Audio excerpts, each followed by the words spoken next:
Jason Voorhees.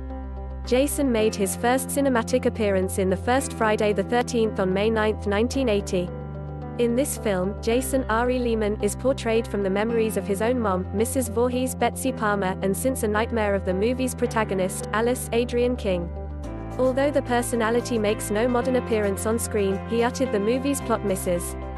Voorhees, they cook in Camp Crystal Lake, seeks revenge for his death, which she places on the camp counselors for decapitating his mother in the original film revealed to be alive, and Jason exacts revenge on Alice.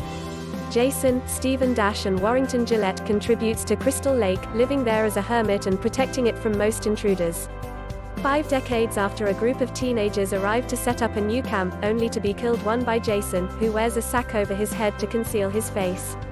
Ginny churns a machete via Jason's shoulder and struggles back.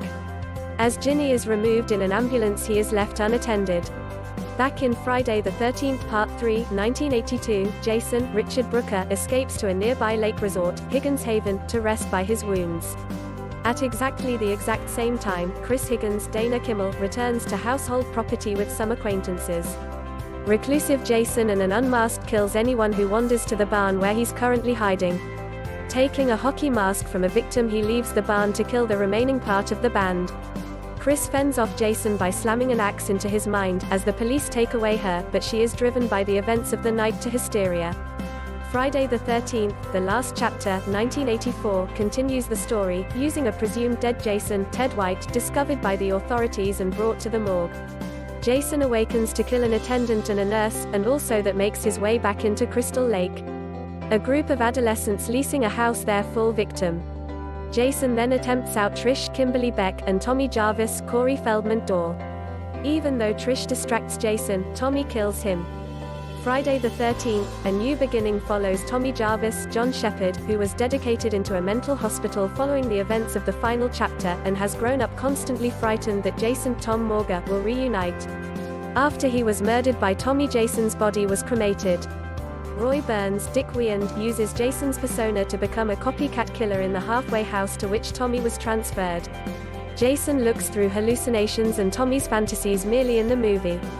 In Friday the 13th Part 6, Jason Lives, 1986, Tom Matthews, who has run away in a mental institution, visits Jason's tomb and finds that Jason's body was never actually cremated, but buried at a cemetery near Crystal Lake. While trying to destroy his body, Tommy inadvertently resurrects Jason, C.J. Graham, through a part of cemetery fence that functions as a lightning rod. Now owning amazing abilities, Jason, renamed Forest Green, returns to Crystal Lake, also begins his murdering spree. Tommy eventually lures Jason back to the lake in which he drowned him around the lake floor, but dies in the procedure.